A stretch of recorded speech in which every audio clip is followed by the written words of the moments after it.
Howdy, howdy do, Who fans, and welcome to the Big Blue Box podcast. My name's Gary. My name's Adam. And welcome to episode 306. Yeah. One day, I shall come back. Yes, I shall come back. Until then, there must be no regrets, no tears, no anxieties. Just go forward in all your beliefs and prove to me that I am not mistaken in mine. Our lives are different to anybody else's. That's the exciting thing.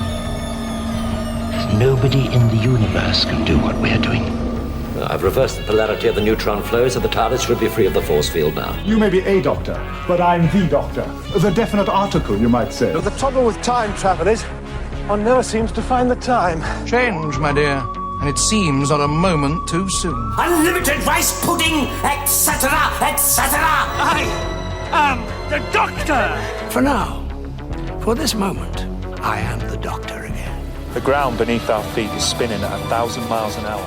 And the entire planet is hurtling around the sun at 67,000 miles an hour. And I can feel it. We're falling through space, you and me. People assume that time is a strict progression of cause to effect. But actually, from a non-linear, non-subjective viewpoint, it's more like a big ball of wibbly-wobbly, timey-wimey stuff. I could be a curator.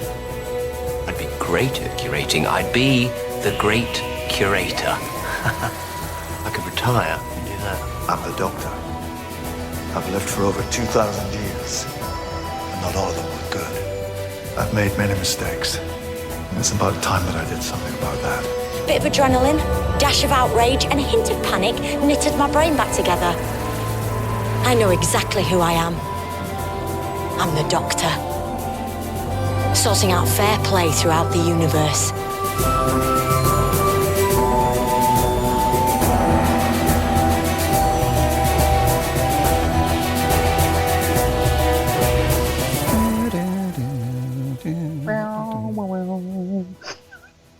Hello, Who fans. Welcome back to another week, another show. Glad that you're all here. I hope you've all had a good week. In fact, I hope you've all had a cracking week. And that you've all managed to do something Doctor Who related. Yeah. If you come across relatable to someone else who's into Doctor Who, then that's all good as well. That counts. Of course. 306, buddy. Yep. Another week. Yes. Those of you that have just jumped onto our show, if 306 is your first episode of listening to the show, then welcome aboard. It's good to have you here. And of course, to all of our long-time listeners, welcome back, the Grizzled Ancients. It's good to have you all here as well. It's been an interesting week, bud. I've seen a couple of things related to new Doctor stuff. New Doctor? New Doctor. Yeah. Oh. We know that Jodie's getting the boot, right? That's pretty much on the cards. I don't want anybody tweeting me about that. I know that she's not getting fired. I know it's just, we know what Who fans are like. Oh my God, Gary, I can't believe you slated Jodie Whittaker on your show saying that she was going to be fired. And actually it's her decision to get all that stuff. I know. Ah, we know. But I did see a couple of things. Being put in a big pot, being boiled right now. Yeah. But we did see a couple of things. There was, I saw a tweet the other night and it was a bit of a paradox. It was a rumour based on a rumour. So somebody had tweeted, rumour has it that the 14th Doctor has been cast. Ellipsis. And that was it. Nothing else. There was no sources declared, anything like that. Usually what happens is our sources at the BBC or whoever have said, and our sources are quite reliable because they're the ones that told us about X, Y or Z, and that came true. But there was nothing on this one. It was just, there's a random rumour knocking around that it had been cast. And then I saw this news article on this website called Daily Record. dailyrecord.co.uk. Can't say I've heard of it before. Anyway, Line of Duty star Scott Kelly. Line of Duty Scott. That's a weird headline. I think they mean the Scottish actress, Line of Duty actress from Scotland, Kelly MacDonald, is tipped to be the next Doctor Who. Which one's she? The Train Spotting star is currently playing DCI Joanne Davidson. Oh, her, yeah. BBC drama Line of Duty. I think she was in Harry Potter briefly as well. She played the ghost of something. And she was in something else as well. I don't know. But anyway, according to Ladbrokes, the bookies here in the UK, she's on at 12-1 to replace Jodie Whittaker. Do you know what? She'd be good. She would be good. Do you watch Line of Duty? I don't, but please don't. Fantastic. Yeah, it's on our radar, me and the missus, to start watching it. But we know that a lot of people like it, so we're trying to avoid spoilers. Yeah. Yeah. I don't think I'd be able to spoil it even if I wanted to, because you really have to concentrate on it. It's the writing is so interweaved, but it's so clever and it's brilliant. It's one of the best series. And I've just twigged who you mean because I didn't recognise the name. She's like the lead in this particular series. She'd be good. She would. You reckon? Good. Yeah. Yeah, because I was saying when this, when we talk about who'd be a good next Doctor, I used to say I think Vicky McClure, who's also in Line of Duty, regular. Oh, with the short hair. I said she'd be good because she's got that sort of look about her, slightly. Well, she's very attractive, but I mean this in a nice way. Slightly otherworldly look about her, So I think she'd be good. So yeah, but let's just pick someone from Line of Duty. I mean, they're all pretty good actors. Let's just go with one of them. Yeah, it's not a bad shout. Yeah. The only bits of Line of Duty I've seen are on the program Gogglebox. Oh yeah, where those guys are watching Line of Duty. Don't watch that. Well, that's the previous series, okay. So I'm not too fussed about that. So yeah, I'll have to make sure. How long does it normally run for? Is it like 10 episodes, or is it shorter than that? 8 or 10, I think. Right, okay. This is series 6 now, and it's so worth. If you haven't watched any of it, go back and watch it from the start. I'm just making a note here, adding to our list. Line of Duty podcast. Just written that under the Wurzel one and in between the Blake 7 one that we're going to do. Yes, so it's another one to do. But yeah, go back and watch it from the beginning because you can watch each series, as a standalone. But there are so many bits that connect to the other series. It's so clever. I love Line of Duty. Brilliant. Yeah, cool. Yeah, we'll do. But yeah, it should be cool. Yeah, I wouldn't mind her as the Doctor. She's got that. Yeah. Okay. Look about her. Line of Duty podcast. All right. When we jump in the TARDIS and bugger off to a planet that has more than 24 hours in one day, we'll sort that out. Yeah, we'll get that in. But I won't believe any of this till it's in the Mirror newspaper. I won't believe any of it. Yeah, till it's reported in a reliable in the Mirror newspaper. Or the Daily Mail. No, the Daily Mail. They're the ones that normally that break that stuff quickly. Yeah. Yeah, no, I won't believe it. Yeah, this article goes on to say it's quite funny. The Daily Record, or just a Daily Record. Sorry, I don't want to cause offence to anybody at the Daily Record, but they go on to, this is so funny. The star is said to be as keen to take on new roles. Well, unless she's retiring after Line of Duty, that's kind of a given. With producers preparing for the next regeneration. Again, that's kind of on the cards. I love how they whip this stuff up into a bit of a frenzy. And then they go on to say that the race to replace Jodie Whittaker is more wide open than it's ever been. And Line of Duty fans will be pleased to see Kelly MacDonald's odds have tumbled substantially over the past few weeks. So she's climbing up the ladder, basically. She's getting more and more of a thing. So here's to another week and another tabloid paper or website talking about the bookies' odds and stuff like that. It's very, very funny. It's very funny because the reality of the situation is none of this stuff is actually going on. I would be very surprised if every single person that the bookies said was going to be the next Doctor have actually auditioned or spoken to Chibbers about being the next Doctor. There's probably one or two of them in the very long list that the bookies say these are going to be the next Doctor Who. So it's really funny because if you know how the system works, if you know how the media works and stuff like that, you realise that all of these articles where they say, yeah, the next Doctor's going to be this person or that, but it's the biggest clickbaity system you've ever seen. Like the Daily Record, they have absolutely no idea that Kelly MacDonald is actually in talks with the BBC to be the next Doctor. They don't. It's none of that. All it is just, the bookies have added a name to the list. That equals her talking to Chris Chibnall about the next, all that stuff. So it's hilarious, man. I'm a fool, actually. I should just if I did a YouTube video and just put the thumbnail, I know who the 14th Doctor is, I'd probably get a few clicks. 14,000 clicks within a couple of hours, yeah. Yeah, be absolutely hated within fandom, but at least I'd get those clicks. Well, yeah, mate. Sometimes you do what you got to do. Got to sell your soul. Yeah, you got to sell your soul. I love the speculation. I mean, some of the names they come up with are pretty decent as well. That's the thing. But where's Chris Marshall on the list? I mean, surely he's not still number one, is he? I think he's number one. Yeah, he's always number one though. Say, as if. Yeah, he's always number one. Yeah, I think so. Anyway.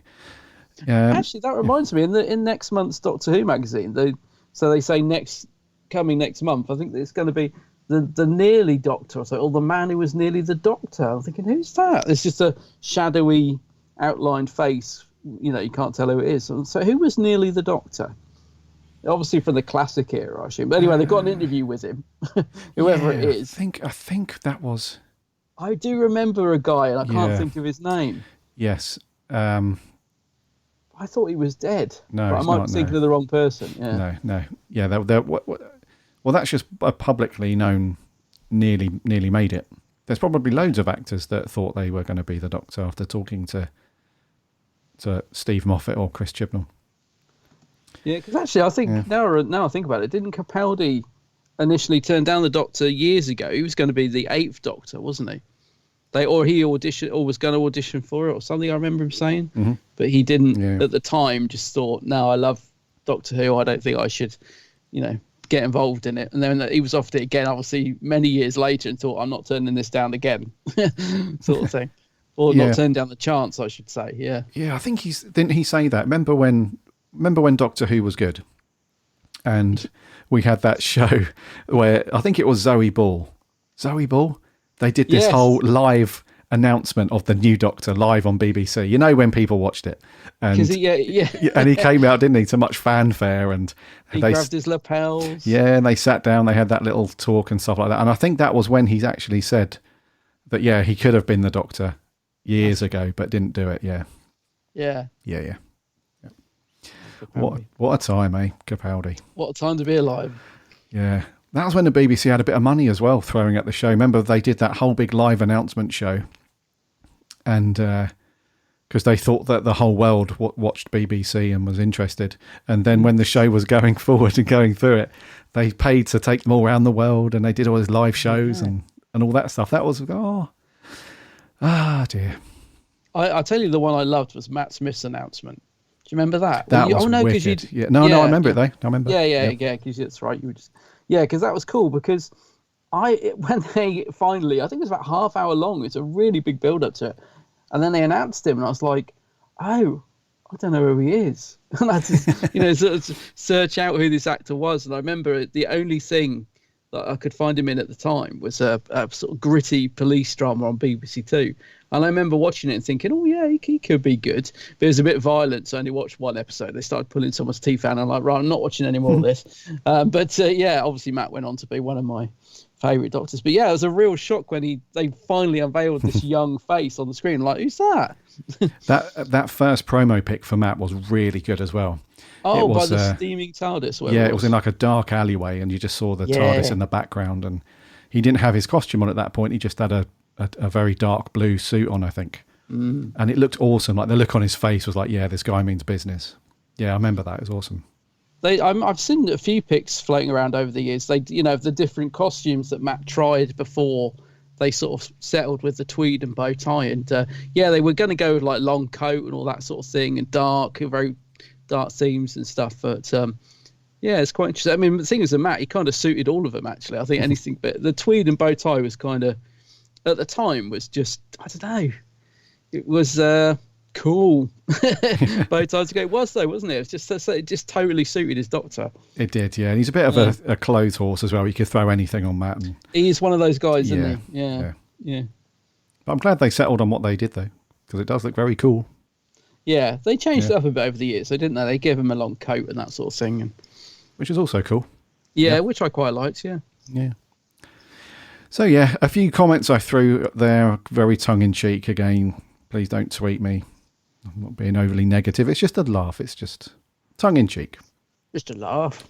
It's going to be an easy one for me, dude. I haven't been up to much this week. Haven't done anything other than watch State of Decay. You been up to much, Doctor Who-wise? Just a couple of things. Reading, mostly. So I read the Chris Eccleston interview in Doctor Who Mag, which no surprise.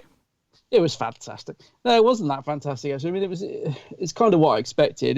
He actually starts the interview by saying, I don't want to talk about the TV stuff. I'm here to talk about Big Finish, pretty much. So that's like the first line, and you think, okay, then so you kind of know what you're in for, which is fine. It's it's still got a few little points of interest in the interview, and it's good to hear Chris. And obviously, watching your live stream on Saturday, I saw that someone brought up the whole "it's just a job to me" thing. Seems an odd thing to say. I mean, I think like you said on the stream, I think I know where Chris is going with that. It's just it can be interpreted a few ways, because if you say it's just a job to me, it sounds a bit dismissive. Like, yeah, I don't really care about Doctor Who. It's just a job to me. But I think Chris puts up this front, but I think underneath we know that he must love it a little bit, because he just does. And having read his book, which is really good, by the way, the Bones of You, I don't know, there's this sort of conflicted character comes across in that book of somebody that's very proud of his working class background and all that sort of stuff. But, also I think he's sort of in a turmoil of, I just want him to Chris, just release yourself. Just admit you love Doctor Who and just, I don't know. But anyway, it's only part one of the interview. They're spreading it over a couple of issues. So it's only about 5 pages long. Well, it was mostly Big Finish stuff. So yeah, that was all good. And the other bit of reading I've done. So after we reviewed Full Circle last week, I looked at my bookshelf of Target novels, which I love. But it occurred to me there's a lot of books on that shelf I haven't actually read. They're just, I've just bought them for the lovely covers. And, really? Yeah, it will surprise you. Yeah. So I thought, have I got Full Circle? I'm pretty sure I've got it. So I dug it out, and I've actually started reading it. Got it here. Nice cover. And, yeah, it's a cool cover. And the things with Target books is I'm actually gonna start reading more, because I'm a really slow reader, but they're quite short. So I mean, I'm already like 3/4. I've nearly finished it. I'm 3/4 through it, and I thought, blimey, I've only been reading this 2 days, and I'm almost done. So somebody would probably finish this in a couple of hours. To be fair, I just read a couple of chapters at a time, and I'm really enjoying it, mate. It's honestly, because we said in our review that there was a good story there, but you felt like it was sort of just needed a bit of a rewrite, and the couple of things that could have been improved on. And the book starts straight away with a new piece, about the Starliner and it crashing on the planet, which automatically brings, a bit more to the story. And I'm just really enjoying it. I read, I've read what I've read so far. I thought, really must get into these Target books. You see, it's one thing to buy them because the covers are nice, but, really should start reading more of them. So I'm going to do that because they're so short and easy to read. So. Yeah, nice, I've been doing that, and I thought I might have finished it by the time we recorded the pod, but I still got a couple of chapters left. I'll probably finish that off today. I haven't got State of Decay though, so I've got Full Circle and I've got Warrior's Gate, and I was like, oh no, I'm missing the middle one. So you'll probably get it on eBay for £1 or something. Yeah, I'll have to have a look on eBay and see if I can find it. But I'll have to jump forward. Yeah, nice man. Those Target books. Wow, what a range of books to dive into, dude. I think any of them written by Terrance Dicks as well. He's such a master. He's the master of writing a short, concise book. Like you said, they're not very big, but also throwing in extra stuff that you didn't see in the televised version of it. It seems to strike that good balance of having extra stuff, but it doesn't feel bloated, and you've got a mile to read of all that stuff. So yeah, man, love the Target books. Yeah, I don't know why I'm thinking of Resurrection of the Daleks by Eric Saywood when you say that, because I like the TV story of that, but he throws in all this stuff in the book that you're like, what is this, Eric? What are you doing? Well, exactly, yeah. The Terrance Dicks novels, though, he seems to master that very well.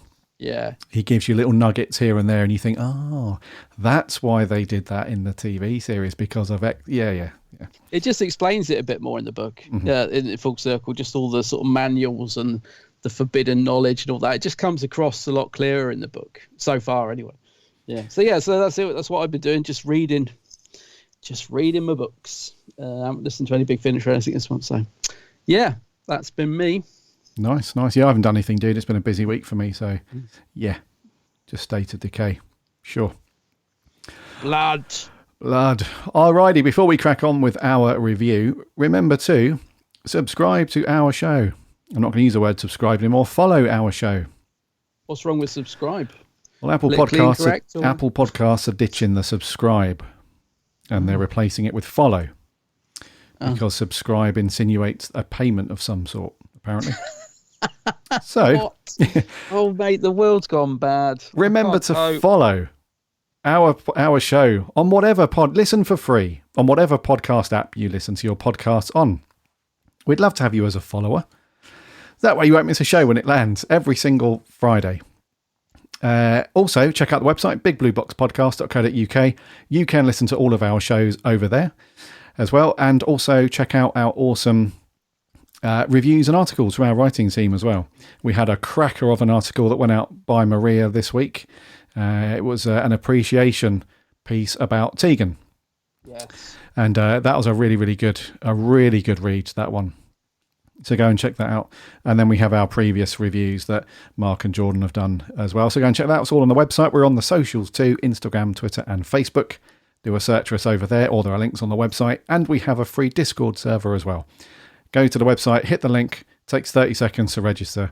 And then you can come and chat Doctor Who with lots of other very nice and very cool Doctor Who fans over there.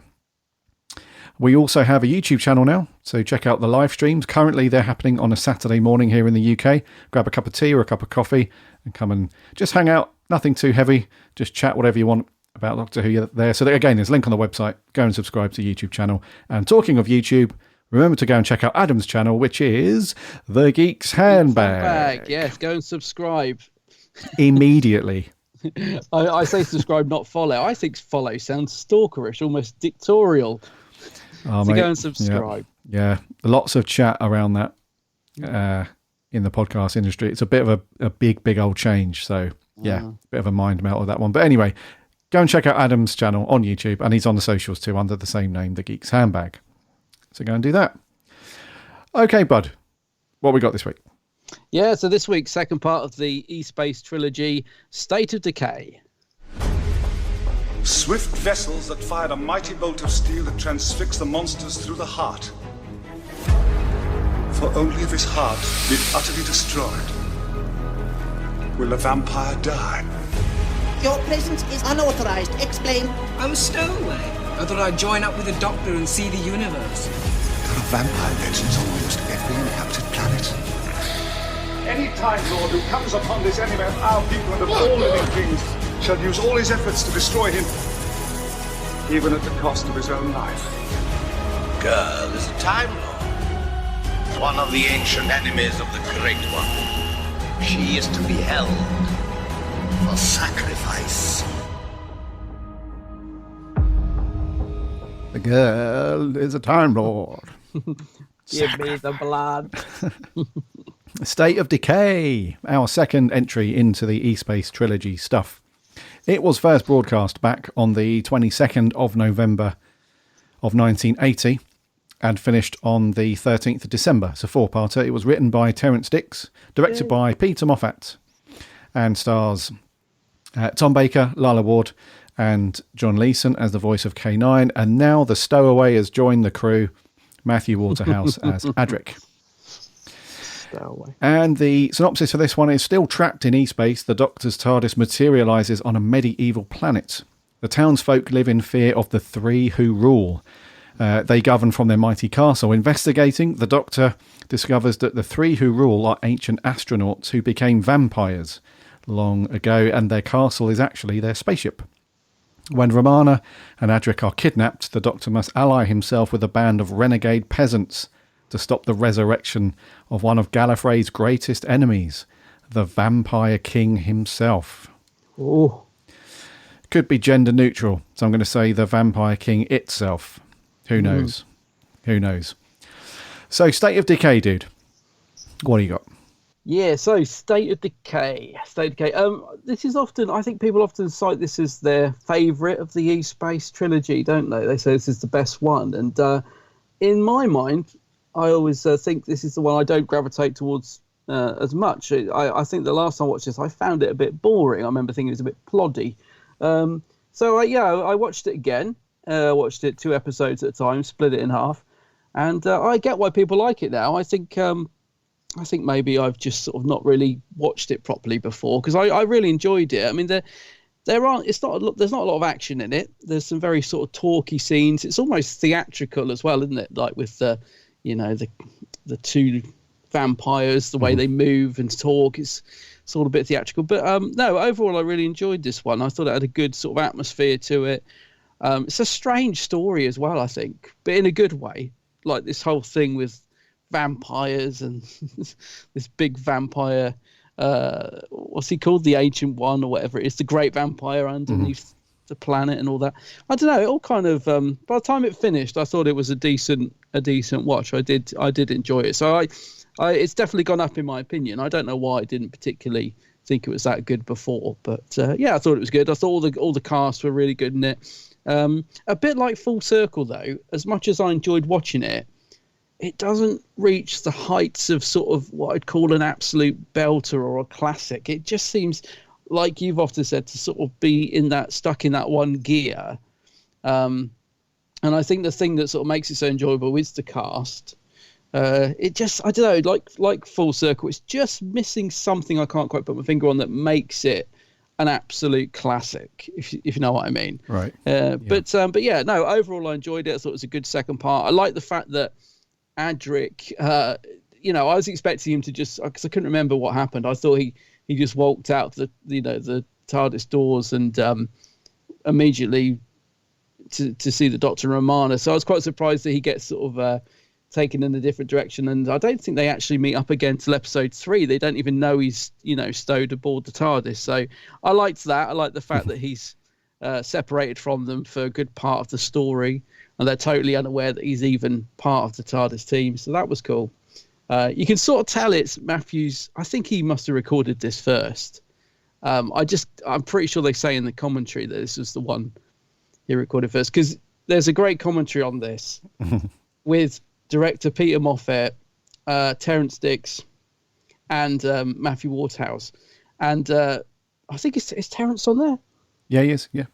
Yeah, I don't know why I question that. And but Peter Moffat and Matthew Waterhouse have a really good cheeky rapport. Like Peter Moffat really winds him up, but in a good way. They obviously get on well, but there's a lot of banter between those two on the commentary. And I wouldn't say Peter's giving Matthew a hard time, but there's definitely some fun being had between those two. But it's very affectionate, unlike sort of when there's also a commentary of Lila Ward where she's obviously not a fan of Matthew.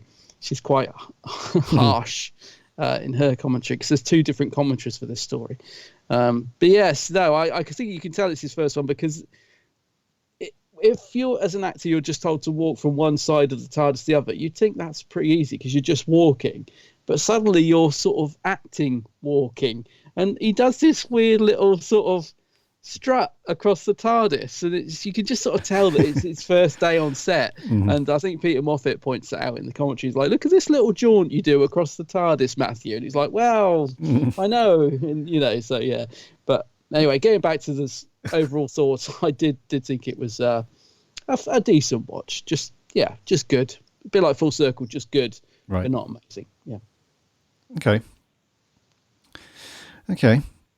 I think I agree with you mostly. I think, I don't think I found it as enjoyable as you did by the sound of it. It's very wordy. Mm. Yeah, it's not.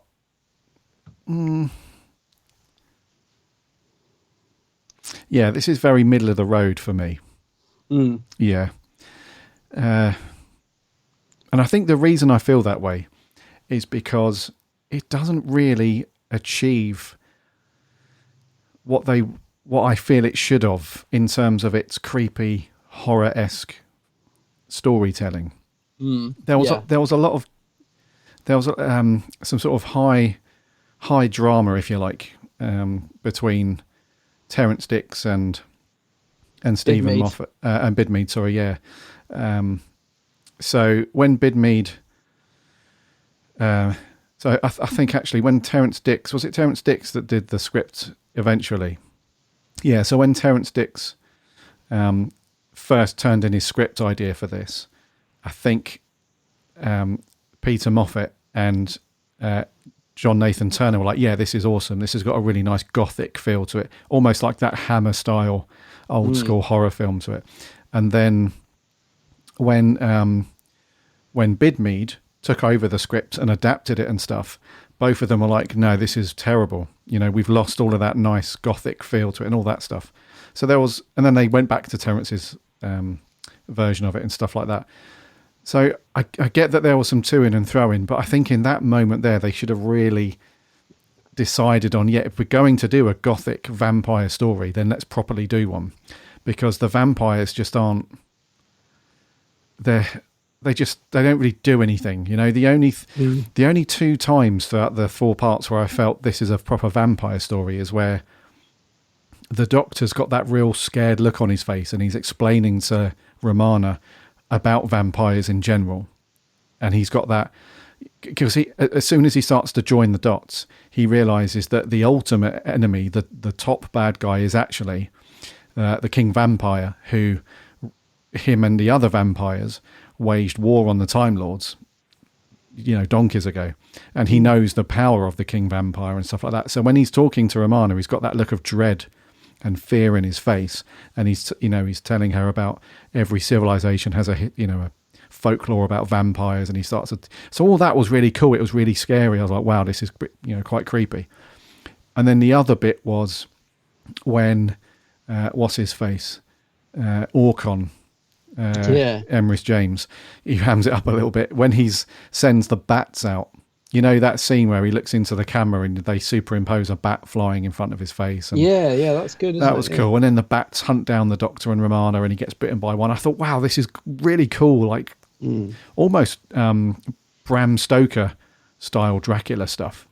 Yeah. But then that's it. The rest of it, they just sort of meld in together this kind of, it's almost a very similar thing to Full Circle, really, in that approach where it's almost not what you perceive it to be. So in Full Circle, they had this ship and they were all lied to, saying that it wasn't ready to fly. So they had these maintenance things that went on for years when actually it was ready. They just didn't have anyone to fly it. And this is a similar thing where at face value, it's like this is a vampire story and it's got a creepy gothic tower and everything like that. But in actual fact, they're just astronauts that have evolved over however many hundreds or thousands of years. I can't remember. And the big gothic scary tower is actually a spaceship, and it's got the King Vampire buried in the basement. So it I can't say that I enjoyed it too much, to be honest with you, because other than those 2 or 3 occasions, there's just not really anything to go on in terms of vampire-y stuff. I mean, you don't really see anybody get bitten by one of the vampires. I think you see when one of the guards or somebody gets taken out and Camilla and Zargo go over to the body and you think they're going to bite his neck and drain his blood, but they don't really. They get stopped. And so it's very talky. It's very, a lot of stuff that gets built up to be. There's some good stuff around when the Doctor teams up with the peasants and they're going to wage war on the vampires and take him out. And there's a lot of talking. There's a lot of build-up. We're going to do this, we're going to do that, and let's go and do this and do that. But then the ultimate payoff is, okay, that was pretty easy, wasn't it? I totally get where you're coming from. Absolutely do, because I think this is exactly how I felt the first couple of times I've watched this over the years. That's what I mean. I've never really got the sort of the love for it that people give it. Not to say it's bad, because it's not. But I've never got why people rate this as the best of the trilogy. Like you, so I do totally understand, where you're coming from. I think it's just more that on this rewatch that I kind of maybe because those expectations had gone and I knew what was coming. I was like, this is probably the 3rd time I've watched it over the years, and I kind of just enjoyed it for what it was. I thought the performances were nice and.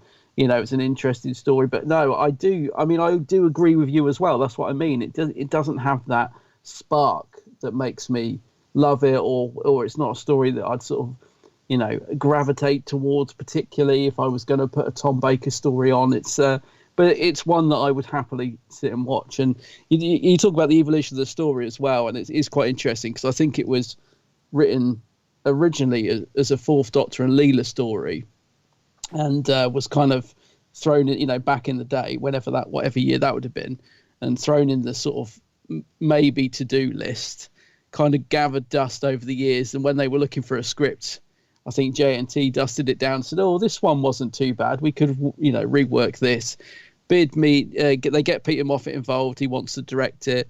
Bidmead looks at the scripts, makes loads of changes. Him and Terence have a bit of a disagreement over it. They're quite open about that on the making of. They said him and Terence and Bidmead, although they respected each other, really sort of clashed horns over this script because Bidmead wanted to add in all this stuff. Anyway, Bidmead did change it a lot.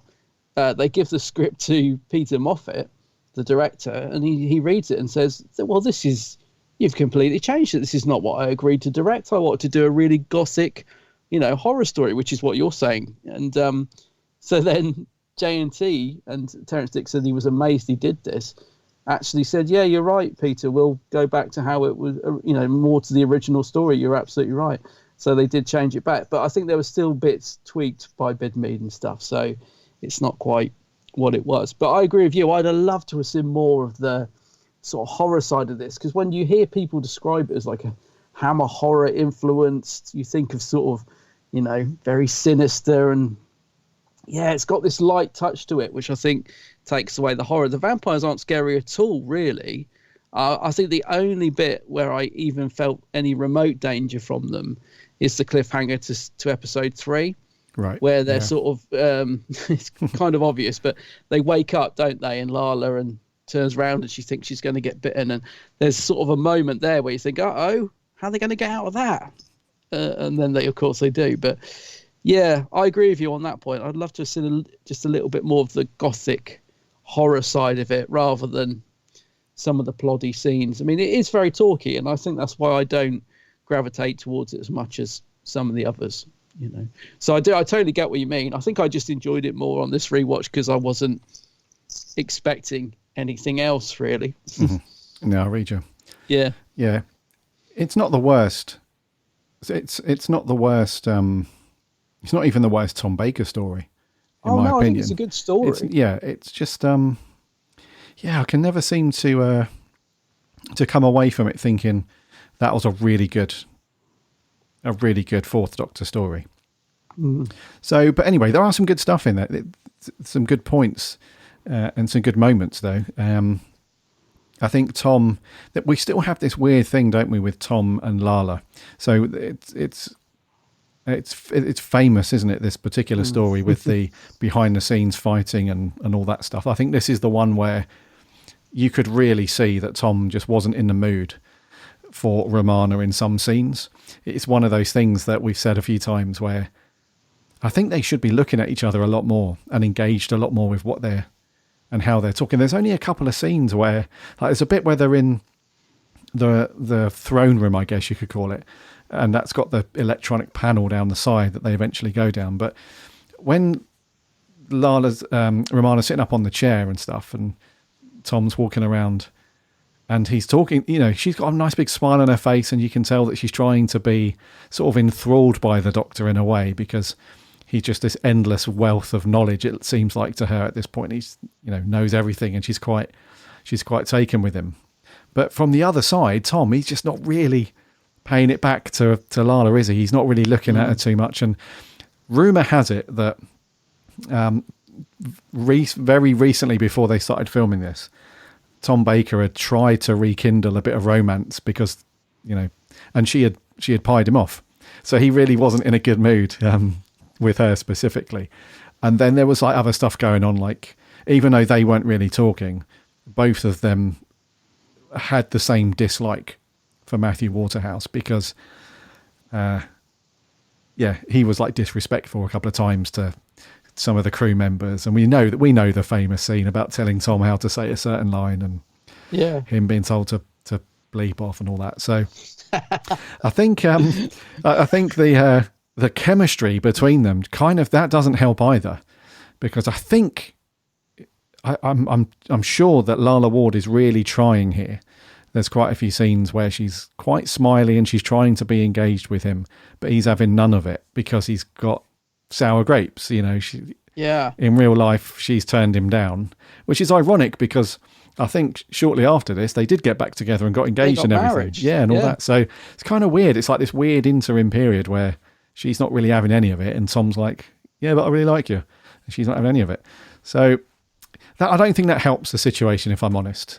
There are a couple of scenes where they could have really had a nice close connection and stuff, but he's not really doing it.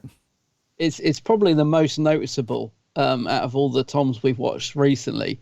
You can really tell, and I totally agree with you. You can see that Lala is really trying to, she's being professional about it. She's, Peter Moffat, the director, says, they just weren't talking at this point. They'd had a massive row. They weren't talking. So obviously they say action, they go into character. And although I think Tom's brilliant in it, for the first couple of episodes, he will not look at Lala at all. And it is so awkward because I don't know if it's just because we're aware of it or if you would have noticed it at the time. But yeah, you can see that Lala's really trying. She's looking at Tom, she's smiling, she's saying the line, she's really, really trying to be professional and play the part. And Tom's playing the part, but he's playing it to the room. He's not interacting with her at all. And it's really, really noticeable in the first couple of episodes. Even when they walk out of the TARDIS, he's talking to her, but he's staring straight ahead. Yeah. He's telling her to look at something, but he's not staring at her. He's looking to the side. They sit on the thrones. He's staring straight ahead. He just will not look her in the eye. And the only scene, and it's a lovely scene, is I think it's Ep 3, where they're talking about Gallifrey and Rassilon, and they have that little scene in the cell. And finally, and I don't know if Peter Moffat said, Tom, could you, look at I don't know, or whether they've just started to make up at that point. But finally, Tom looks at her and acknowledges that she's in the room. And that's a lovely scene between the Doctor and Romana talking about Gallifrey and Rassilon in the cell. It reminds me a bit of the Third Doctor and Joe when they're in the cell when he talks about stuff like that. So, but it is so noticeable that there's friction. And the other thing that Peter Moffat winds Matthew Waterhouse up about in the commentary is that apparently he walked up to Tom and said, "You're not going to say that line like that, are you?" And I think that might be where Tom told him to. Yeah, well, that was in the pub, wasn't it? Before that. Oh yeah, but there's also apparently on set Matthew went up to him and said, "You're not going to actually say the line like that, are you, Tom?" Yeah, and, I think Tom was going to smack him across the chops. That's the rumor. Pretty close. Yeah, and that to drag Matthew off, and I think Peter dragged him off and gave him a bit of a dressing down and said, yeah. I mean, gosh, you just wouldn't, would you? Yeah. There was another bit as well where Matthew Waterhouse was wanting to go and get lunch, which sounds reasonable, but the costume designer, Amy Roberts, was like, you can't go in your costume because if you spill anything down your costume, you can't film later. And he was really bolshy and was like, I'm going off to get lunch anyway. And I think Lala Ward had to step in and go, look, Matthew, I don't know who you think you are at this point, but you need to do as you're told. These people are here for a reason, sort of thing. And that didn't go down well. And then, and then that bit in the pub's well funny, where I think what happened was they all went to the pub and they said, right, Matthew, come along, you can meet Tom properly. And I think Matthew was really nervous, sat in the pub for ages, didn't say anything. And Tom got a bit miffed, was like, is he going to come and say hello or what? Anyway, hours later, he walks over to introduce himself properly. And yeah, I think Tom was like, why don't you pee off, mate? This sort of thing. I think he'd had enough by that point. So poor Matthew, though, what, like your first experience of filming Doctor Who, and you're just being told to shut up and getting told off and left, right and centre. Poor Matthew, man. I mean, you can. I was going to say, Lala hides the sort of tension between her and Tom from her side, anyway. But I do think she doesn't hide her dislike of Matthew very well, because there's a scene where she really shouts at Adric, and I feel like that's more Lala than Romana. I think so. Yeah. What was that? We went to the BFI to watch a particular story that was it Earthshock? I think it was Earthshock. Earthshock, yeah. And Matthew Waterhouse was there, and inevitably the question always comes up with Matthew, like, so what was it really like working with because although that was a Davison story, it always comes up about his relationship with Tom. And I think Matthew Waterhouse these days just tries to brush it off as just a very, very casual, like, oh yeah, we had like a, all the rumours you hear. But I don't know, man. I think there is some truth in that, because even on the commentary they did, those guys like Terrence Dicks and Peter Moffat, they do say that Tom and Lala just didn't like him. They couldn't take to him at first at all. He was really, he was viewed as this very sort of disrespectful, impertinent sort of young upstart. And especially when you start walking up to Tom Baker and ask, is he going to say his lines? Man, that's like, crikey. Especially considering how Tom was at this point. I mean, this is I think the peak of when Tom was probably the most difficult to work with, and he'll admit that himself. And thankfully, I mean, it depends which director you get. Peter Moffat said, Tom was difficult, but I could handle him. He said he would try and add in all the stuff, and I'd just say to him, no, that's rubbish, Tom. And he'd go, is it? Oh, all right then. Whereas other directors just wouldn't be able to handle Tom like that, So kudos to Peter Moffat for actually getting a good performance out of Tom, I think, despite the fact he won't look at Lala, and he is very broody in this one. It does suit the tone of the story, thankfully. And I do think Tom's great in it. I absolutely love him in it. But yeah, you can just, I don't know, it's very hard to distinguish where, between Tom and the Doctor, which it always has been. But I don't know, you can... Yeah, especially in this one, because I don't think Tom was very well. So at this point, I think Tom apparently was going through some kind of illness, not terribly serious, but I think he was going through some kind of illness. Yeah. And he was starting to lose weight, and apparently it was the first time ever he had to have his hair permed, because his hair had started to sort of straighten out a little bit as he was ill and stuff. So I don't think he was in the best of moods anyway. So when you combine him being quite ill and the stuff happening with Lala Ward, he probably just wasn't in the best place in his life at that point anyway. But there was, I think Peter Moffat probably did the best thing, really, and that was take him down the pub. I think Peter Moffat says that. He says, I had to take him down the pub, just me and him, and just frankly say to him, look, you're the actor, I'm the director, and the other people, you have to respect that. So I think Tom probably appreciated that directly over a pint. Like, oh, okay, this guy's taking the time to tell me how it is. Maybe I've been a little bit of a dick, fine. And then apparently from that point on, he was not 100% cooperative, but he was a bit more open to being directed and stuff like that. So that's probably the best thing, wasn't it, that he could have done, Peter Moffat? Yeah, I was going to say, I really like Peter Moffat in the interview, and also on the commentary, just comes across as a very good sort of director. I think he does a good job as well. I don't know if this is his first, I think this might be his first Doctor Who. I'm not sure, but I think this might be the first one he directed. And all the cast, I mean, Lala and that just said, he was really good to work for. He knew what to do.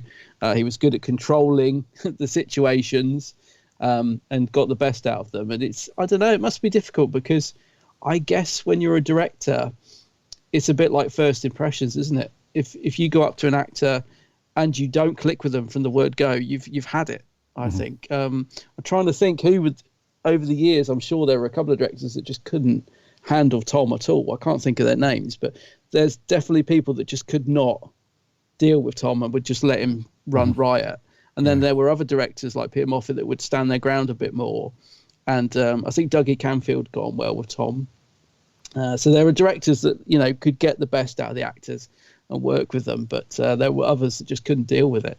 Yeah. And, must have been there must have been moments where you need to be like that, quite tense situations on set. Yeah. No, I read you. Yeah, it was his first one. Yeah, he did. It was, yeah. He did a couple of really good ones, though. He did The Visitation.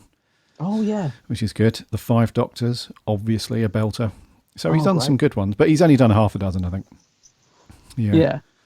But what a first one to get involved in as well, with all this crap going on behind the scenes. I know, yeah. Crazy. But yeah, so I think, to summarise, the behind-the-scenes stuff is arguably just as dramatic as the story that you see on screen. Probably more. Yeah, there was a lot going on, which most classic fans will know about, so we're not going to tread that ground anymore. But there was just, I think, the performance, from a performance perspective, Tom's still on fire. I think he's got that. And you're right. Maybe it's just a well, depending on how you view it, a happy accident or an unhappy coincidence. But because of what he was going through behind the scenes, it does make for a slightly darker, more brooding tone that you see as the Doctor on screen. So, and Lalla Ward, she's fairly good. I think she's okay. I think she's in it slightly more than Full Circle, because in Full Circle she gets bitten and then that's it, and then you don't see her until a bit later. But I think she has a little bit more to do, not a great deal, but she's still cool. She's still good though. I thought Lalla Wood, at least she's trying to put a good performance in. And then Matthew Waterhouse, what do you think then? Because as you said, this was his actual first time in front of the cameras. I thought it was, yeah. Yeah. What do you think to old Adric then as his first proper, action? I think you can tell it's his first one. As I said, it might sound a silly thing to pick up on, but just the way he walks across the studio set, it's sort of walking. It's very odd. And the way he delivers his lines as well. There's not any sort of confidence that he's got in some stories. Because as I've said many times, I like the character of Adric, and because growing up as a kid, that's the one I liked because of being nearer to my age and stuff. I thought, yeah, I like Adric. He's the one I related to watching it at the time. But I don't know. You can just tell it's his first story. His delivery is slightly different. It's not. There are times when I think actually, and they wouldn't have done this for time reasons, but there's a couple of scenes of him, and he's not in it that much either. But where I would have said to him, no, you need to speak up, Matthew. You need to put some oomph behind that line. There's a bit where he's being offered food and stuff when he first enters the village. Yeah. And he's really sort of timid in that scene. There's no confidence in his performance at all. And I think perhaps the director might have given him a bit of a helping hand in that. Said, we need a bit more from you there. But they probably didn't have time to do it. So you can sort of tell it's his first story, really. There's not enough confidence. He's much more confident in Full Circle, which of course I'm guessing he recorded after this. He seems much more into that story. Yeah, he's just a bit useless though, isn't he? Maybe that's. I don't think it's all his fault either. There was that scene you're talking about actually when he first turns up at the village, and he kind of talks a good game for a while. He's like, well, why don't you just go and do something about it? Or why, and have you got any cheese with this dinner? He's a little bit. He talks a good game. But then when the dudes come in to take him away, he just stands there. He doesn't talk back, really. He doesn't fight back. So I don't think that's particularly Matthew Waterhouse's fault to a degree. He's written to be this bit of a talker, not much of a walker, which is a shame. But you're absolutely right, though. There are scenes where the way he delivers his lines, ironically, him giving acting lessons to Tom Baker is a bit of an irony because... Yeah, it is, actually. The way that he delivers his lines is very... quiet at times and very I think the other actors were possibly looking for a bit more of a spark to play off of, like Lalla Ward, for example, when he's been kind of hypnotized, I think, and they find him and he very creepily opens his eyes but doesn't say anything. He just lays there for a while. When he wakes up, she's like, Adric, what? Are you all right? Sort of thing. She's got a bit of energy to it. And he's just like, I had a dream. It was like, come on, mate. I think they're looking for a bit more from you. Maybe the director, like you said, probably due to time, they couldn't say, cut, Matthew, what the bloody hell are you doing? Come on, and then like action, like take 4, whatever. They couldn't do that. So he's not, he's not. No, he is. He is bad in it. I will say he is bad in it. He is bad. Yeah, I'm not going to skirt around it and sit on the fence. He is bad. And I think there are stories where he does shine at times, Adric. His whole run on Doctor Who is not terrible. He does have these moments where he's kind of cool. Yeah. But he just needed a few more slaps, I think. I think he needed Tom or Peter Moffat to take him on side, a quick clip round the ear, wake him up a bit, and he would have been all right. I think he just needed more of that. But Adric, what definitely could have done a character. bit more no, he works better in some stories, doesn't he? Like I like him in Legopolis and stuff like that, but I don't know, it's just not anything particularly good from him in this. Even when he's pretending to, because there's a bit when he's very quick to sort of dump Lala in it. He's like, I don't want to be sacrificed, so I'm gonna join them, and you'll have to save yourself. And I thought, God, he's turned quickly, but then he's like, no, I'm only pretending. Oh, at the end, that was a ruse to try and save you. Yeah. It was a cheeky ruse, Yeah. and I thought, oh, so things like that I found unintentionally funny because I just thought, oh, that's terrible, but it makes me laugh. Yeah. We'll come on to the supporting cast actors in just a second. But in terms of story, direction and pacing and the actual themes, I guess, in the story, it technically is a vampire story, but we just don't see much vampiring going on, which is a shame. But the rest of it, what did you think to the this whole concept of this ancient enemy of the Time Lords? And because the Doctor does mention Rassilon quite a lot, he's in the TARDIS and he's researching all of the stuff. That was a nice dive into some of the history of Gallifrey and some of that stuff. I thought that was kind of cool. Yeah, I liked that. And this is why I know that I've obviously not watched it properly in the past, because I didn't remember any of that. It was like I was seeing those scenes for the first time when I rewatched this yesterday. So this is what I mean. I think when I've watched this in the past, I think I've got bored and I've stopped watching it properly, and I've probably been on my phone and then come back. And I think because this is the thing, when we watch these stories to review, I sort of force myself to actually sit there and not go on my phone. And, I'm not watching it for sort of pleasure. I'm watching it to sort of see what things I could talk about within the story. And so I end up watching them a lot more intently. And yeah, I liked all that stuff. And as I said, I don't remember it at all from watching it before. So I thought that was a really cool little thing. It was cool. About bringing Rassilon into it and Gallifrey and all that stuff, and Tom wheeling out all these ancient things to put into the TARDIS console. I loved all that stuff. Yeah. It was cool that how he says to Romana, isn't he, about some homeless or a hermit sort of character. Yeah. Told him about the war between the Time Lords and the great vampires, and how the king. So that's how the king ended up in his tomb, I guess, or his whatever underneath. He escaped from the Time Lords into E-Space and went down underground, I think. That's how, because you can hear his heartbeat, can't you, in certain parts of the story. So he's a massive thing, isn't he? Initially, because they have this thing where the equipment that some of the peasants use, I think the Doctor fixes some of it and they can see the infrared spectrum, and you can see the King Vampire underneath, and you can see he looks like a sort of Nosferatu-ish kind of character, doesn't he? Weird, actually. I was going to freeze frame that because I couldn't quite. It's on screen for only a couple of seconds, and it looked a bit odd. Yeah, and got these big bat ears and stuff like that. But when the hand comes out from the ground at the end, it's huge. So I think the actual character of the King Vampire, if we were to see him emerge properly, I think it'd be massive, because his hand is absolutely ginormous as it comes out of the thing. But it's a good idea that you can hear his heartbeat in some scenes. It got annoying, don't get me wrong, after a couple of minutes of hearing that. And if you've got a fairly decent sound system, it's quite bassy as well. So along with the actors talking, you've just got this big thudding heartbeat that's going on, which is okay for a while. But then there's one particular scene where it goes on for ages. I was thinking, bloody hell, because at first I thought, is there a car outside that's playing music? It's got that sort of dampened, that thud, dead and bassy sound. So that's kind of cool. But story-wise, mate, I think I would love to have seen more vampire stuff, less we're astronauts from the past. And that's that.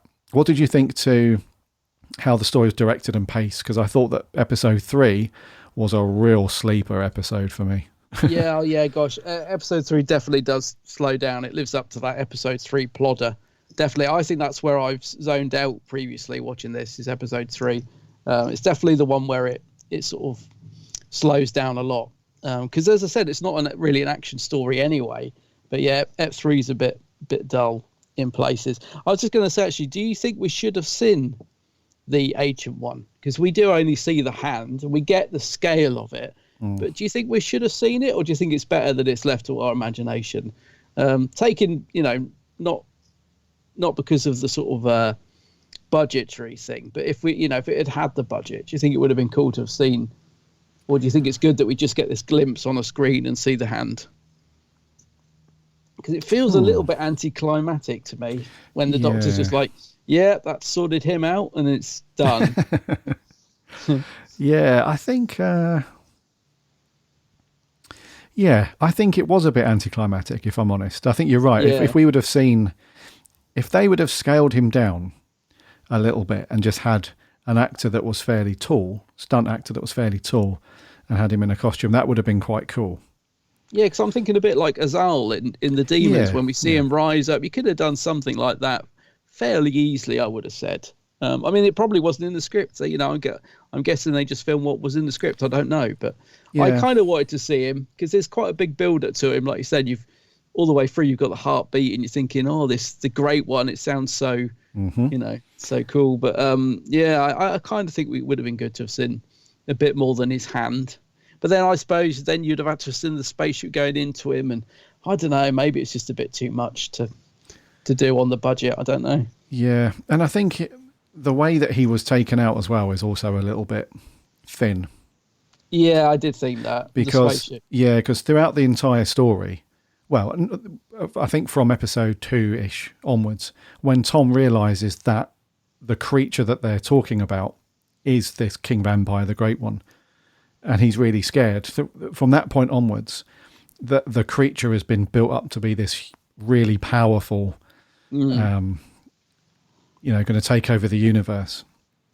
Like they describe it as the time of a rising, isn't it? It's where Orkon has predicted that this is when he's going to rise up and he's going to wipe out everybody and stuff like that. And then ultimately just gets squished because the ship that that the Doctor sent up, they had this kind of joke about gravity, don't they? What comes up must come down, and the ship flips over and then just literally bosh. So after all that, Mr. King Vampire just gets squished. It's a bit of a non-epic demise for such a powerful creature with a lot of history and stuff. And I did think the same, actually. On the flip side of that, the Camilla and Zargo and Orkon turn into dust. I thought that was good. That's cool. Yeah, that was more gothic horror, wasn't it? When they're like, oh, the faces are all deteriorating, and I thought that was well done for the time and was quite horror. And I thought, we should have had a bit more of this because this is good stuff. And then the Doctor throws it all away with a very cheesy line, doesn't he? As they've all gone to pieces. Ha ha. But I thought that effect was good though of them disintegrating. I thought that was really good. That kind of makes up for it a little bit. Yes. Yeah. It's just it's just a bit of a. So apparently the Arising event, whatever it was, time of Arising, apparently that was over 1,000 years in the making. That was all prepared and all done. So in a way, it's kind of cool, from the Doctor's point of view, in order to snuff out this very huge threat that's about to emerge. You just drop a spaceship on it, job done. There's no messing around. But from I don't know, they just seem to attach a lot of weight to that character because of its history and all that lot. And then at the end, it's just blink and you miss it. He's gone. Yeah, I did feel a bit like that. Yeah. And then direction-wise, nothing crazy for me. Nothing too crazy in terms of, like in Full Circle, there was a lot more. It didn't feel as static. Like even the scenes where there was just conversations with people, they put the camera on a track and they panned it around slowly as people are talking, and it gave things a little bit of movement and doesn't feel as people are just standing in a room talking, which can be a good thing, but I think they did an awful lot of that in this one, and the camera doesn't the camera doesn't move. It's like point the camera here because they're talking, and then cut, point the camera there because they're talking, and it was one of those real static episodes for me. It is a bit. I know what you mean. I mean, I think he did a decent job, but I do get what you're saying, and I think that's the thing. It does feel a bit theatrical at times. Like a play. Yeah, it does, especially with the movement of Zargo and Camilla. They're almost like, they remind you of like the King and Queen off a pack of cards. They got that look about them, haven't they? I mean, the beard, Zargo's beard is amazing. You ought to try that, maybe. You've got this twirly sort of craziness. I love it. So I love the look of them, But yeah, they weren't scary. With like the mannerisms and the way they're told to walk in sort of sync with each other and stuff. Yeah, there was, in actual fact, that unfortunately, they actually made them more comedic than scary. Yeah, I think. The very first time you see them, they're doing the classic holding the cape, near their faces. It's like the really old Dracula cartoons or Count Duckula, whatever. Just that old classic scene with vampires where they hold their cloak around. Yeah. And that's the first time you see them. It's like, oh, okay. You want us to really know that these are vampires and stuff. And then the bit where they flip out and they're about to attack Romana and Adric. I think it's Adric. They do this thing where they hold their fingers out and they hiss and they've got their teeth out. It's like, come on, man. If you're going to attack them, then attack them. Let's get our hands dirty and have a bit of a fight scene and get messy. Yeah. But they just sort of plod along and follow them in this very old school Dracula style. I'm going to drink your blood, sort of, and coming after you sort of thing. So they made them more of a caricature of vampires rather than actual scary vampires, which is such a shame, mate. It's one of the things that I was really, when I first watched this ages ago, I remember being really excited about it because, as you know, and some of our listeners, I really like the scary side of Doctor Who. I love that. I'm not a massive horror fan, but I really like the scarier Doctor Who episodes. And I remember thinking, this one could be a really cool vampire scary one. But I find stories like Brain of Morbius scarier than this. Oh yeah, definitely. Don't you? Yeah, 100%. Yeah, that's got the sort of gothic horror that I think. Exactly. If you'd have added a bit more of that into this, definitely. I mean, Orcon, I think, could have been utilised better because he's got a great face, isn't he? Those eyes. He looks scary. Like that scene when they turn around and he's behind them, and it zooms into his face, and like you said, the scene with the bat. He looks a bit creepy. So he's probably what?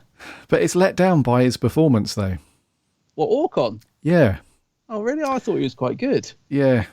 Who was it? Emrys James, yeah. I think, and do you know what it was, mate? I think there's really a coolness about playing a part like that. But I think it just got to that point where I was like, I'll give it a rest, mate. Because there was like, he's talking to Adric, actually. Wow. When he comes to the village himself to find somebody who can, what's the thing? They want somebody to initiate as the chosen one when the time of arising, and so he obviously picks Adric, but he does this thing where he sort of points in Adric's face but doesn't say anything. He's just like, "You'd be chosen." He sort of points, and there's nothing happening. I'm all right, okay. You came across as scary for like half a second, and now you're just pointing in Adric's face and nothing going on. And just that real, like you mentioned, it's almost like watching a play at the theatre. But he really does kind of personify that I'm a theatre actor sort of thing, because I think he's trying to come across as sinister and scary with the voice, the wasting. Yeah. It's all meant to be quite creepy and sinister, but after about 3 or 4 minutes of hearing that, I'm like, oh man, he's going to talk like this, isn't he? Throughout the entire story. Yeah, of course he is. So, mate, yeah, his performance is not bad. He is the best out of the three. He's the best out of the 3 vampires. The other 2 are bloody useless, aren't they? Come on. I quite like them, but they are useless. Yeah. I mean, I quite like them in terms of, I think that's just the way they were directed, isn't it? To be, I don't know, almost like, because I almost expect them to be robots, because there's just nothing, they're so blank, aren't they? Yeah. Yeah. But, yeah. Yeah, so Emrys James, he's a trained theatre actor. He spent the majority of his life doing Shakespeare. Yeah, that doesn't surprise me. Yeah. So when you apply that to a story for television, it kind of works if you can do it at times, but he just did it all the time. So at the end, I was like, thank God for that. Thank God he's dust. And then, yeah. And then the other 2, they had okay scenes at times. So that was William Lindsay as Zargo and Rachel Davies as Camilla. They were okay at times, but it just goes back to that threat not being there. Oh, there's no threat. You guys are vampires. Come on. Let's see the teeth. Let's see the threat. It's like, oh, there might be kids watching Sodom. That's what the sofa's for. They can dive behind it. Let's just, I'm just, it's one of those things, like the potential is there, absolutely. And it's like, it could have been amazing, but I don't know, man. I hear you. Rachel Davis, actually, I recognise her from, what's she been in? I kept thinking this all the way through, underneath all that costume and makeup. It's more the voice, actually. It's funny how sometimes you recognise an actor from the voice rather than how she looks. She's done loads of stuff. Yeah, she's done The Professional, Sales Unexpected, Mind, Midsummer Murders. Oh dear. Yeah, she's done quite a bit over the years. I just recognised her because I think she's done quite a bit. But I don't know William Lindsay, who played Zargo. I don't know if he did much. But... No, I don't think so. Oh, he died quite young, didn't he? Yeah. Yeah, he was in Blake 7, mate. Was he? Yeah. Oh, yeah. Which episode was he in? No idea. No. Didn't recognise him from that. I'll have to look out. Probably had a small role in that, yeah. But yeah. Yeah, and then Emrys James. Yeah, I mean, he went on to do a few things, but they were very much... he was in Open All Hours in the early 80s. He had a small role in that. Just not much else really that you would think, oh, well, I recognise that. So, yeah, they were okay. I guess. So what about some of the villagers then? We had the dude that was in charge of the village and his wife, and unfortunately they didn't want their son to go off, but we knew that was going to happen. But he was all right, wasn't he? I think he was the only one in the cast that had a bit of gumption about him. Yeah. So he wasn't too bad. If he was a vampire, he would have been wicked. Because he was the only one that had sort of put his foot down and had a bit of energy about him and a bit of gusto, I think is some of the words I'm looking for. And he was, and very much like his missus. You can tell this was the early 80s. His missus were like, oh, we should do this. He's like, shut up, woman. Like, pretty much your job is to go and make the soup. So go and do that and let me handle it, And then he goes and sees the other peasants. And we had that old guy, didn't we? Remember the old guy? I was just going to say, who plays the old nutter who's watching the computer screen? Who's that guy? He was basically, if this was set in modern day, he would be an internet forum moderator. He's the guy that like tries to keep the peace, doesn't he? Because there's a couple of times where like, we should go and attack the castle and take him out, and he's like, no, patience is needed, we can't we have to wait. And then at the end, that guy from the village, I can't remember the as expected, I can't remember the character's name. I was going to say I can't remember. Yeah, I think Kalmar is the very old dude with the weird headpiece. Right. Kalmar, yep, he's like, yep, we're still waiting. So he puts up a lot of resistance. He doesn't want them to go and attack the castle and stuff, but gosh, he's done loads as well. I thought he's another actor where I thought, recognise him. I think he was a bit wasted because I'm sure he could give quite a good performance, but he doesn't get a lot to do, does he? Yeah. But yeah, he's done quite a lot, I think he is. What's the actor called? Arthur Hewlett. That's right. Yeah. And I think it's Ivo. Ivo is the guy that, like the head honcho of the village. He's the leader of the village. Yeah, yes. So he's kind of cool. And his wife Marta, she was all right. She was quite friendly to Adric when he turns up. Yeah. Ivo's like, who's this kid? Get rid of him. And she's like, no, you have some soup, have some lunch, everything's all right. So we're okay. But so supporting cast wise, again, not really setting the world on fire for me. Not, but okay. Do you feel like Tom, despite being broody, do you think Tom kind of carries this a bit then? This one, I would say, with the exception of a couple of them. So there's a guy, I think it's Tarek. He's the one that goes to the castle undercover, dresses up as a guard. Oh, yeah. Yeah, and there's another one, I can't remember. So there's a scene where Tom is in that area where he's fixed their computers and it's near the end. And he's riling them all up. He's like, he's up on his soapbox, literally. And he's like, come on. He sort of riles them up. There's a couple of the supporting actors. I think is it Roger's one of them? Habris maybe. And, they're into it. But the majority of them are like, oh, all right. So, yeah, it's in a lot of scenes where Tom's interacting with those peasants and villagers. he is carrying those scenes, definitely. He's the one that's providing the forward motion in the scene and keeping the momentum going, because all the others, I don't know what's going on with this one, mate. Maybe it was just, I don't know, maybe everyone was just really tired for some reason. That's the feeling that I got from a lot of the actors, was just the energy wasn't there, apart from Tom and a couple of them. Ivo was good, though. He was really good. And Orcon at times. I quite liked Orcon, but I know what you mean, a bit theatrical. I'll tell you the bit I did like, you just reminded me of it, is when the Doctor's geeing them all up and he says something about, he's like, I could be your leader or something. They go, yeah. He said, no, I'm not. Oh. And he puts K9 in charge, doesn't he? They're a bit bemused. And I thought that was quite a nice thing, because K9 gets left behind almost straight away, doesn't he, at the start? He's like, you stay here, K9. I thought, that's him written out the story then. But then he does get a really nice scene at the end, doesn't he, where he even gets to sit in the throne at one point, and his little tail wags when the Doctor says, you'll wait for his command, and he's put in charge. So that was a lovely little scene at the end, which it needed, really. It needs little moments like that, because otherwise I think it could have been a bit dull, really. So I love all that stuff with K9 at the end. The Doctor's like, you'll apologise to him for saying that, and all that sort of stuff. And again, that's Tom kind of carrying it a bit, I suppose. The thing is, he's definitely a presence, isn't he, Tom? Yeah. Even when you get a story that's sort of a bit below par or a bit boring, just having Tom in it, or even if you're just waiting for the Doctor to come in, it's going to lift that story. Apart from, I think Underworld is the only one where Tom just obviously cannot be bothered, but most of the time he will just lift a story, I think, having him in it. Yeah, I think so. Yeah. He's just got a presence, He definitely has, yeah. Even when he's brooding. Exactly, I was going to say, even when he's not sort of 100%, he's still definitely got that presence about him, yeah.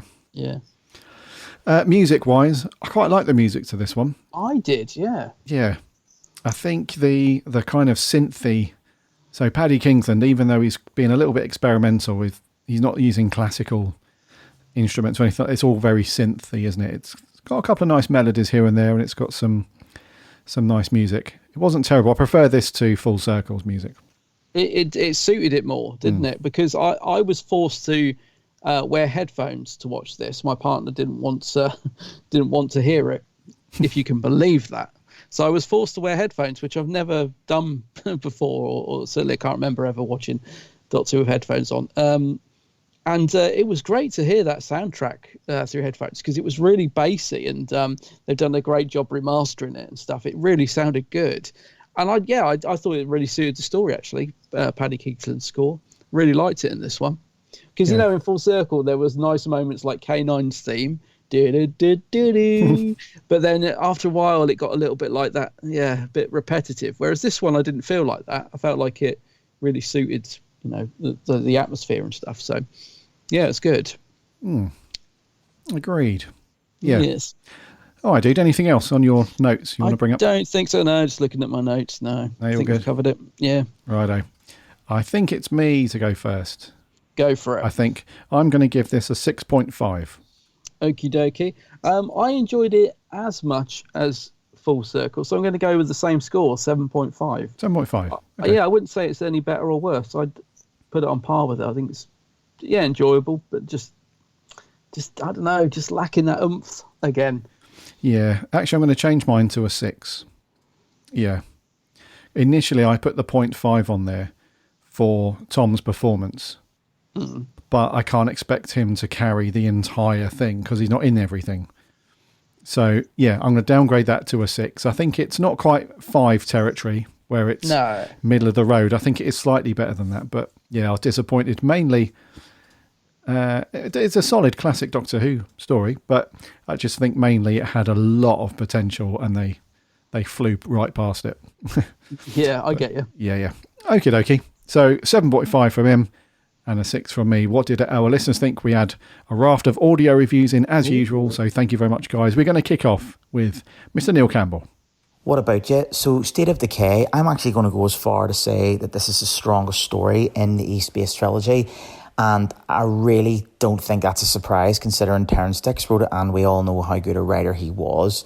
The pros of this story, I would say it's something refreshing in Doctor Who, the whole idea of the vampires. It's quite horrifying, especially when you consider that they go as far to say that like that rocket's fuel tanks were filled with blood. The whole idea of having the three main villains, you know, the names transcending over the course of time, I thought that was pretty cool and pretty well done as well. The soundtrack backs this story up considerably because it's really ominous and creepy, which fits the tone naturally. And it was nice to see the Doctor talking a bit more about, you know, Time Lord mythology and the war with the great vampires. The cons of this story, I would say the actual great vampire itself isn't particularly well visualized, you know, when it's sticking its hand out, albeit I did like when it was on the computer screen, but also on top of that, Adric, his characterization is inconsistent because Turnstix had to throw him in because this was actually recorded before Full Circle. But all in, I'm going to give this a 7.5 out of 10. Cheers. 7.5. Had to throw him in. Yeah. Yeah. Had to do something with him, Neil. Yeah. A 7.5 though, not a bad score.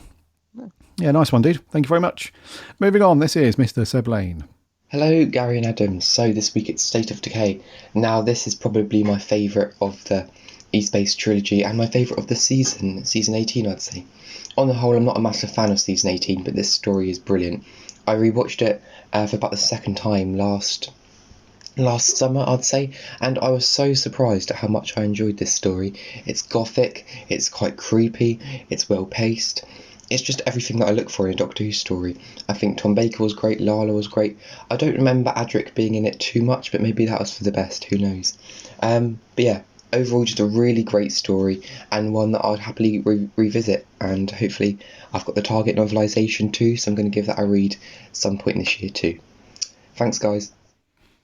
He's got the Target novelisation. I must go and steal it. Yeah, go and check it out, dude. The old Target. Actually, they brought out a book. Not a book, but they if you can find it anywhere, there is actually a cassette tape. I've got it. Tom you've Baker. Got it? Yeah, Reed's reading it. I bought it back in the day, yeah. Oh, nice. I've got nothing to play it on. Oh, of course, yeah. You and your physical. But yeah, it's really old as well. It's all, I must have got it, you know, when it came out, so I would have been a young kid. But yeah, funny enough, I know I've still got it, and all the corners are torn, and the cassette's probably full of dust. But I've got it somewhere. Yeah. Yeah, that's cool. It's on the Blu-ray actually. They've actually put the audio on the Blu-ray. Oh, nice, cool. The new box set, so you can listen to it, Tom reading it. That's a nice little classic collectible, though. If you can find that anywhere in a thrift shop or something like that. Is it worth anything? I don't think it's worth anything, but it's a really nice little collectible, isn't it? Very rarely do you see a cassette tape of Tom Baker reading a Target novel. Yeah. It's a unique little thing, but yeah. Pickwick talking books, apparently. That's it. Yeah, anyway, thank you very much, Seb. Go and dive into the book. Yeah. Moving on, this is Joe Turner. State of Decay is a rather bleak and sinister episode. At times, it was a little slow. However, I found halfway through part 2 it really started to pick up the pace. The three actors who played the three leading vampires were on the whole very good and quite scary at times, but a little pantomime too. Also, I really liked the idea of a war between the Time Lord and the vampires.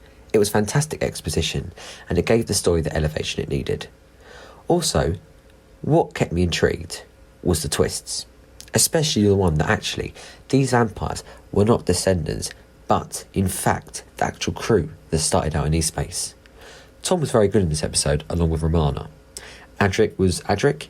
There was some great canine action, and I loved the idea of the Rassilon record that's installed in every Type 40 TARDIS, and a scene in which it was involved when Tom and K9 are in the TARDIS reading up about the mysterious war was epic, and probably my favourite of the episode. Tom delivered it with such suspense. So overall, I'd give this episode a 7.5 out of 10. Thank you. Another one. Another 7.5. Another 7.5. That's going to be a popular. I reckon that's going to be the average 7. That's going to be the average. I reckon so. Yeah. Thank you very much, Joe. Very much appreciated. This is from Down Under, Sammy Satine. G'day, Gary and Adam. Sammy Satine here. So, State of Decay. The Fourth Doctor, Romana II, K9 and Adric meet some vampires. Seemingly actual ones. Though it is Doctor Who, they could be aliens.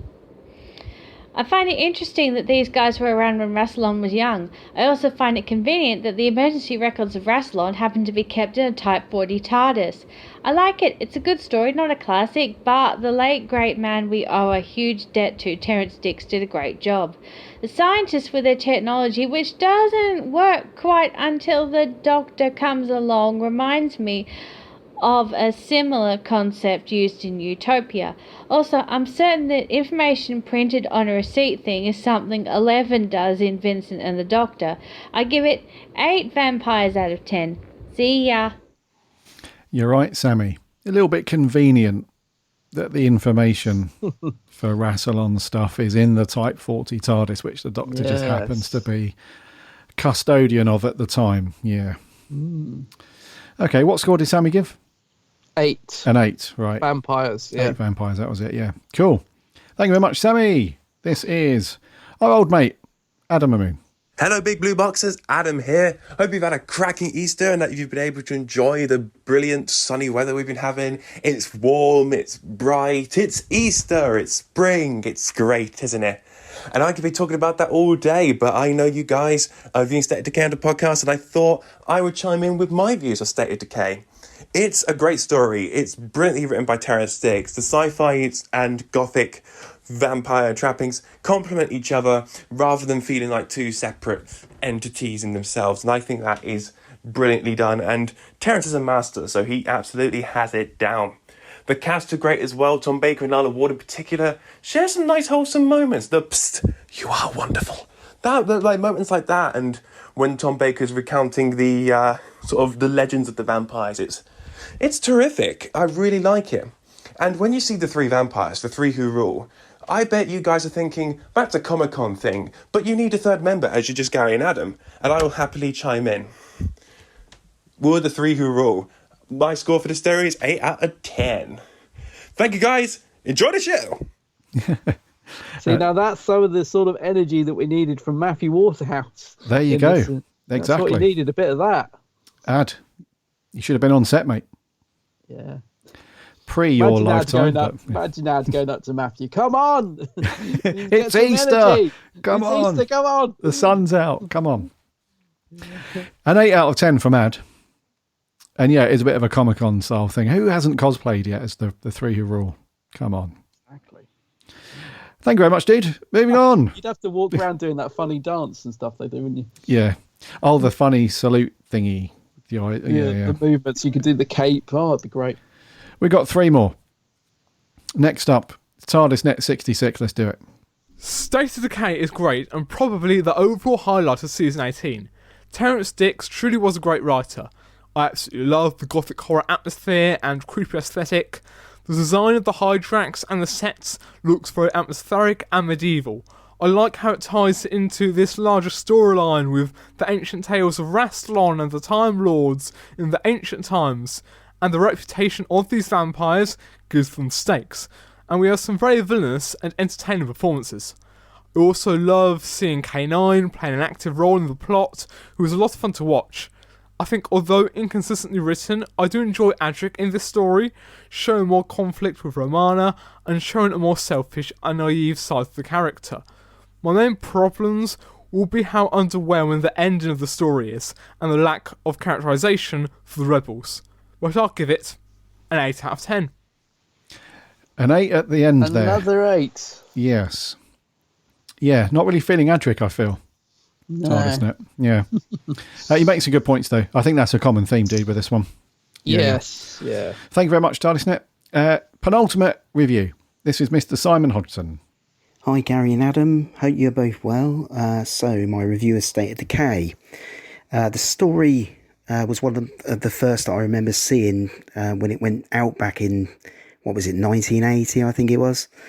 So I've got very fond memories of it and revisit it often. Quite a lot on my DVD collection and recently with a Blu-ray upgrade. So yeah, I've got very good recollections and memories of it. I love all the atmosphere and mood and feel of it all. Despite some of the over-the-top acting in places, but other than that, it tends to be a good go-to story for me. It does also sort of remind me of the Hinchcliffe era from a few years earlier, with all its gothic horror themes as well. And eventually I'd love to read a novelisation of the story, because as with so many of the other stories that have been novelised, there tends to be more to the story than what we actually get on screen. So I might at some point get round to reading that novelisation. I think all the leads were fine overall, along with the three who rule, the three vampires.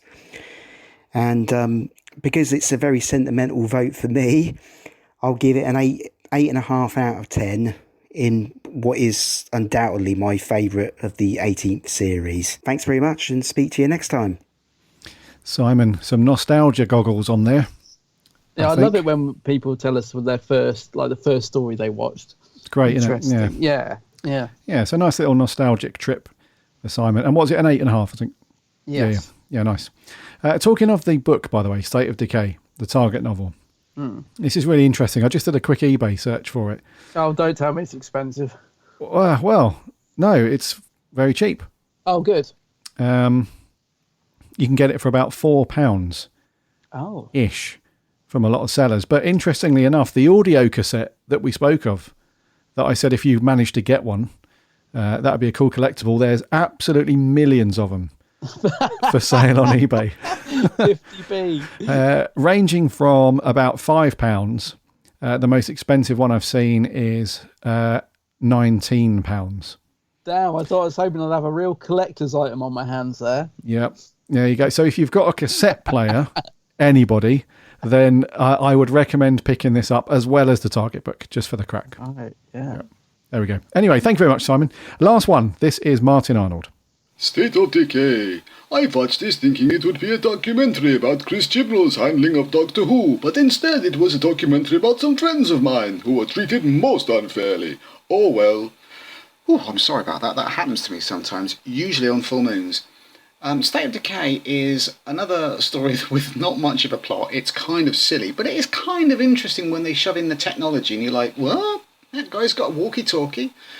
One tiny village of people who are also from Earth.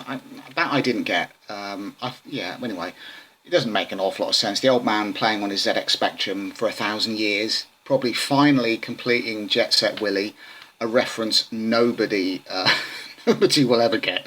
But I actually kind of enjoyed it. Normally I don't. Normally I just kind of skip this one. I much prefer Full Circle, but this I actually enjoyed. It's kind of fun. The ending is that neat little thing with it. He shoves the ship into the old vampire's heart. I thought that's kind of fun. I mean, if you're going to go over the top, why not chuck a spaceship at Dracula, you know? Mind you, compared to Warrior's Gate, which features Lionel aboard a spaceship headed for Castle Grayskull, I mean, all bets are off. I give this 7 out of 10. Adric is suitably annoying and incredibly insensitive when he's listening to the old woman talk about her son and he's scoffing all the food, and that his cunning plan is to basically pretend to be on the bad guy's side. He does it all the time. It doesn't work, son. Stop it, please. Anyway, that's enough. Everybody take care. 7 out of 10, fangs all round. Cheerio. 7 out of 10 from Martin. Love that intro. Yeah. It sounds like the Dracula character from what was the show? Is it not the Muppets? Sesame Street? Oh no, it's the Muppet. Yeah, I know who you're thinking of. Yeah, the little Dracula that counts 1, 2. Is it? It's one of those, isn't it? Yeah, I was thinking of Count Dracula, but no, you're right. Yeah. The Count.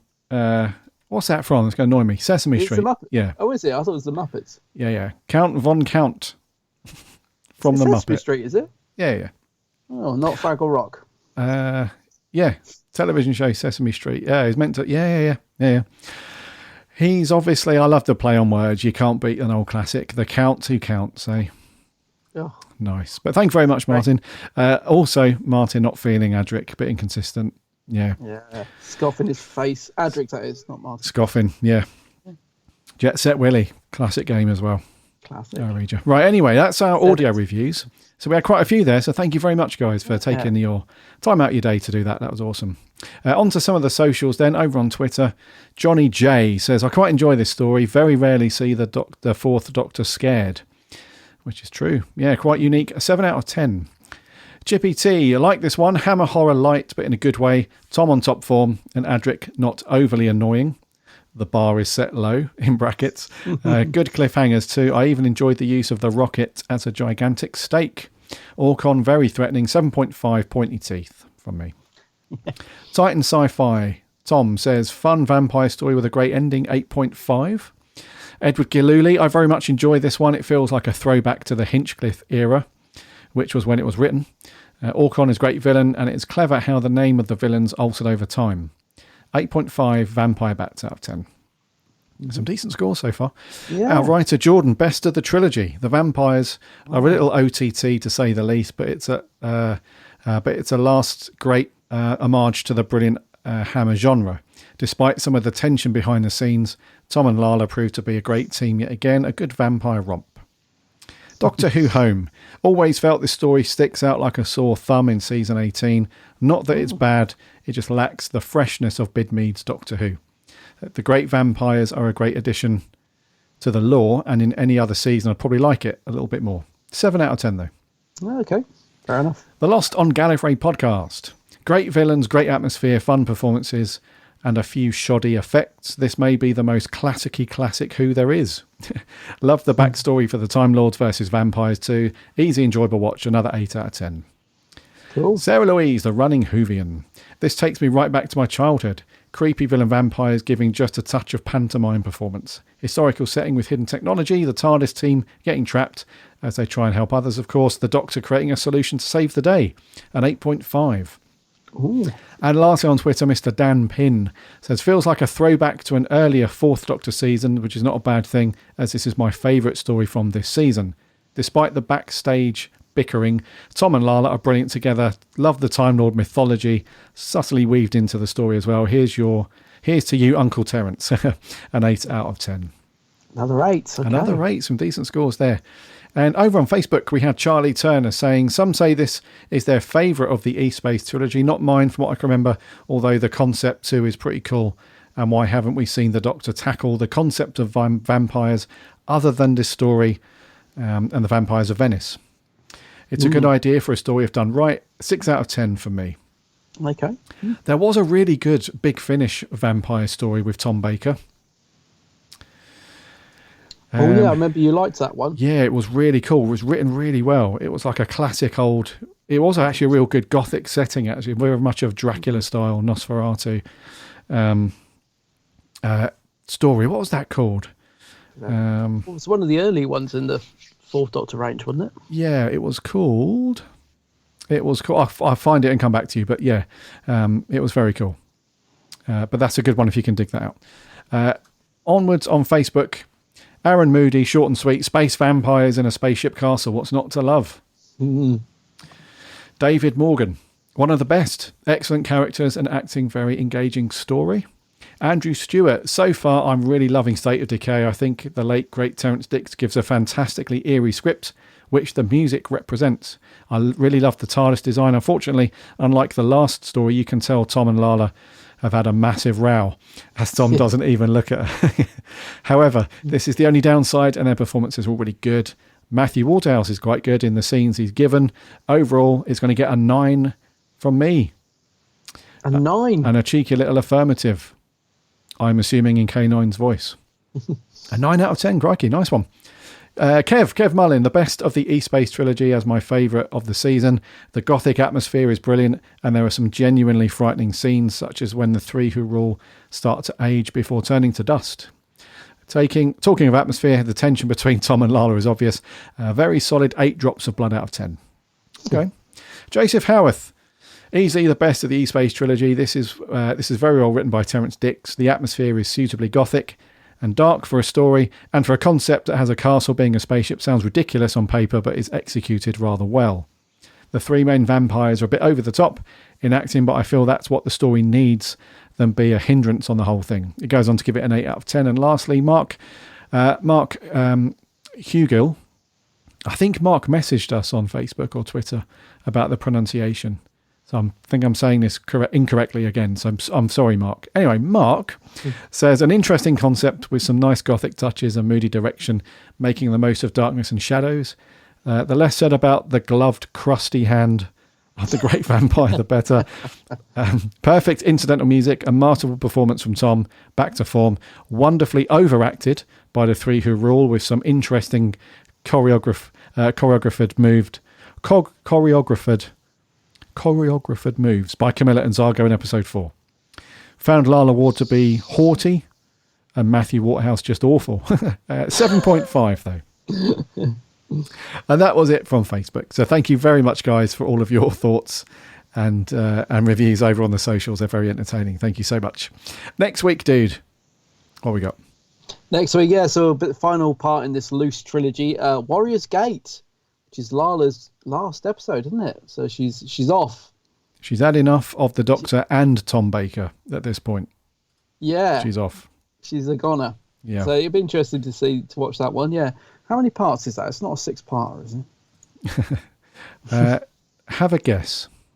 I think it is. I've got a feeling it's 6 parts, isn't it? I don't know, I always get it confused with Armageddon Factor for some reason. It's 4, dude. Is it 4? It's another 4, yeah. Yep. Cool. Yes. What's that big finish you were trying to think of? The Labyrinth of Buddha Castle. That's the one. Yeah. Yeah. So this is why you're around. I was Googling it while you were doing the comments. Oh, okay. Yes. Yeah. If you're up for a good vampire story, Labyrinth of Buddha Castle. Really, really good 4th Doctor vampire story. Very good. Anyway, let's wrap it there, dude, for 306. Alrighty.